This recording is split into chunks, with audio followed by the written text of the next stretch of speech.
Kathy and I were lucky enough to see the play Holiday at the Goodman Theater a couple weeks ago. The Chicago Tribune called it not to be missed, gave it 4 stars. It's a contemporary adaptation of Philip Barry's classic play that inspired the beloved 1930s film with Cary Grant and Kathy's all-time favorite actress, Katharine Hepburn. I love her. I know you do, and your name is spelled the same way as hers too. One of our favorite standout. It's not. You just spelled it on the notes. Oh, I spelled it on the notes because you're always Kathryn. That's right. Everybody is that way to me. Anyway, the play. We really enjoyed the standout performance of the play, in our opinion, from actor Wesley Taylor. He was making his Goodman Theater debut as Ned Seaton, and joining us now, right before his matinee, Wesley Taylor. Hey, Wesley, welcome to Out Chicago.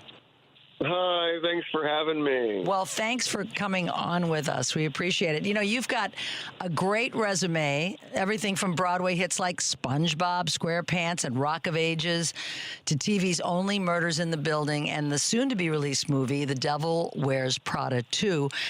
Tell us, what does it mean, Wesley, for you to be in Chicago with this new production at the Goodman? I mean, the Goodman is one of my dream venues. So it was a bucket list place to work at for me. You know, Chicago, any actor worth their salt knows about Chicago theater. You know, Steppenwolf, Goodman, these are institutions that we all dream of working at. So it really was a dream come true. I've been to Chicago a handful of times. I was here when I was 23 with the out-of-town tryout of the Addams Family. So it's not my first time in Chicago. I wish I would be in Chicago in the summertime. Yeah, well, I'll just say that. Someday, hopefully. Someday I'll come back in the summer. But no, I'm not complaining. I am just so thrilled to be doing this great play, this great part at this great theater. Well, your enthusiasm for Chicago shows, because your performance is just like out of this world. It's just fantastic. You hit it out of the park. It is such a good thing to go to the theater and see a romantic comedy. I'm sorry, everything's so heavy. Agreed. And Holiday was like just a dream come true. And since I love the movie, and you know the play's just one of the classics of the theater, I wondered how it felt about doing an adaptation like this. Were you at all nervous about how something that was so classic was going to be updated, and how the creating the character of Ned would be received? Of course. I mean, well, I'm thrilled to hear that you loved the movie and you also loved this adaptation, because I was also enamored with that movie with Katharine Hepburn and Cary Grant. It's just a wonderful movie, and I think the play is really solid, the original play. But Richard Greenberg, I think, was the perfect playwright to match this. I mean, the Philip Barry estate essentially commissioned Richard Greenberg, the playwright, who's very prolific and has had many plays on Broadway to great acclaim, and is known for his sort of elevated language and wit, and it just was a perfect match, I think. And I knew of Richard Greenberg's work. Take Me Out is a play that I love and adore, and he made this character Ned, who is in the original play, in the movie, he's a drunken bachelor. Right. I think it is queer coded, but it's not talked about, know. And in this modern day adaptation, Richard Greenberg fully fleshes him out and makes him a fully realized out and gay man. And it's more theatrical, and it's more Ned pops more in this current adaptation, I think. He's really fleshed out and fully realized, so I appreciate that. Well, your performance is both funny and poignant, and it really felt like you were all a family. Tell us about working with the other cast members. How's that experience been for you? I mean, yeah, it's a family play, so chemistry is so important, and we spent so much time bonding and going out and being a family together, because that was valuable to us. But I just adore those girls, Molly Griggs and Bryce Gangle, who play my two sisters.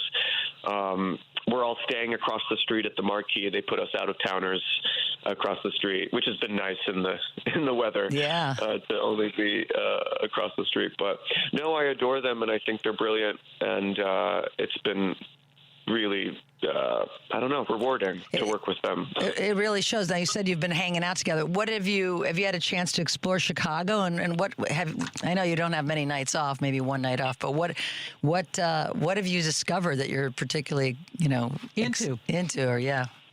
Well, yeah, I'm allowing myself to be a little bit more social and go out a little bit more than usual. I tend to typically do musicals, and so I just am enjoying the ability to go out and drink a little bit after a show gets out, and Bryce, who plays Linda Seaton, the protagonist. Bryce is actually from Chicago. She lives in L.A. now, but she originally came up in Chicago, so she knows the city a lot better than we do. And so she'll show us around and take us to a drag show and take us to this bar and this club. And Luigi, who plays Johnny Case, our romantic lead, he's invited us to his neighborhood and take us to this authentic Chicago bar and this, hot dog joint. And this, so it's been really rich. Any names you want to drop? Any bars you remember? Okay, let's see. He took us to Loafers the other night. Do you guys know where Loafers is? I'm thinking that's probably Lincoln Park area. Yeah, we live in Lincoln Park area. We live in Lakeview, right next door. I know the name, but I can't picture where it is. Is it a gay bar? No, it wasn't. But we did go out to the gay club. We went to Boys Town after opening night. Good. We went to Sidetrack. Oh, yay!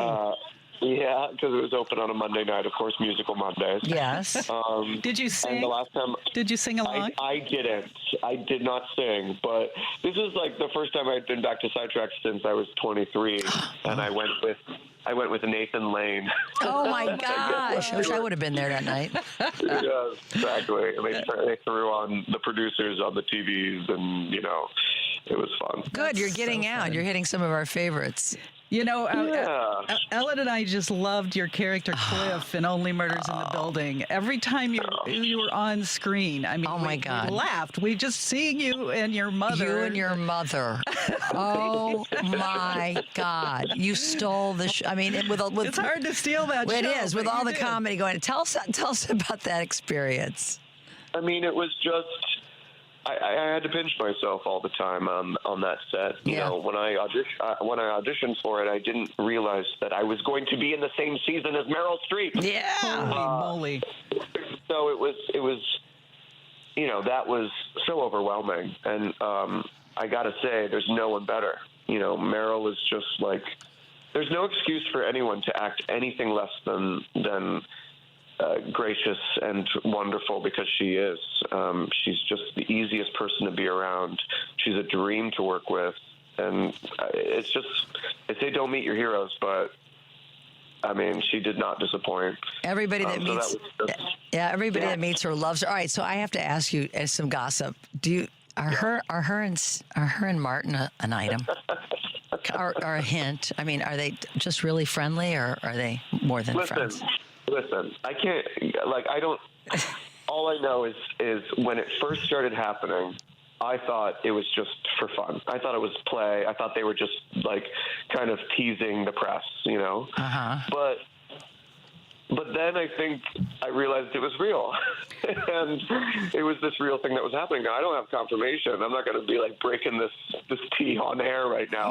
But I don't really know for sure, but I do have a good feeling like it's real. Yeah. And I love that for them. I'm rooting for them. I do too, because as a friend once told me, Wesley, years ago, when I'd tell them about I'm dating this one or that one, they'd say, but do they make you laugh? And I've realized that in life, having a partner that makes you laugh is everything. And I can't think of two people. I mean, because, the great actor that she is, but she's got a great comedic timing and great comedic skill. Hilarious. So the two of them together, I love it too. I think it's a fabulous match. Can you believe, would young Wesley ever believe that you'd be like talking about your relationship with Meryl Streep on a radio show? I mean, that's the coolest thing ever. I mean, I'm sure I dreamed about it, but no, it's pretty wild, yeah. While we're asking you to spill secrets, can you spill any secrets about Devil Wears Prada 2? Yeah. Also one of my favorite movies. No, I probably shouldn't say anything about that. I mean, I have a very small feature in that. I'm very curious and excited to see it as well. But no, it was just a one day on set situation. I was just happy to be orbiting the worlds of Meryl Streep once again. Oh, yeah, that's right. Yeah. You're like besties now. You're going to be in everything with her now. I think it's a trend. That's right. So I understand you're also a writer. Is there anything you're working on now that you want to share with us? Well, I am working on something, but it's not ready to talk about. Oh, it's not ready to be shared. All right. Well, you're going to have to come back, I guess, and talk to us about it. I will have to come back. No, my writing partner and I have a feature film called Summoning Sylvia, which you can rent on Amazon Prime. It's on Starz. It's on AMC Plus.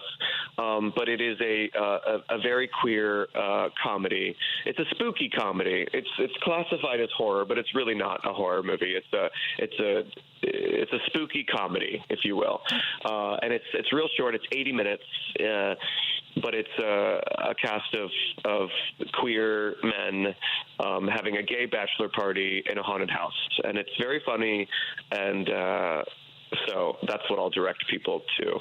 Love it. And we need more queer content out there. So God bless you for doing it. We are an LGBTQ focused show, so we'd be remiss if we didn't ask you how your journey as an out gay man has influenced your career. And I know that you could probably talk for hours about that, but we're up against a hard break. We want to let you go before your matinee today, but we have to ask you that question.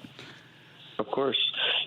I think when I first started, I graduated from drama school in 2008, and I was out, but I didn't quite realize that I would need to come out again, like publicly. At the stage door, people were asking me if I was gay or straight.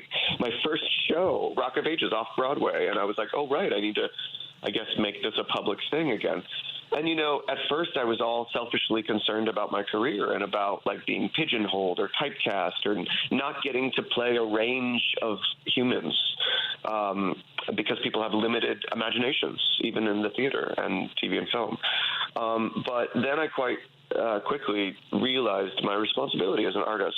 And I'm not an artist to be rich and famous. I'm an artist because I love storytelling and connection and human behavior and observation. So it became clear to me that I had a purpose and a responsibility to play gay characters, and there shouldn't just be a few archetypes. No. We have just as much nuance and complexity as straight characters, and the more I get to play them and write them and represent that, the more they will be added to the canon. So it's I don't take it lightly. No, and the proof's in the pudding. You keep doing what you're doing, Wesley, because honestly, Kathy and I were floored by your performance. We appreciate that you came on with us today. You have a matinee coming up, as we mentioned. You can see Wesley at the Goodman Theater in their latest smash hit, Holiday, now through March 8th. Thank you very much. I hope to see you at Sidetrack one of these nights. Thanks for having me. All the best.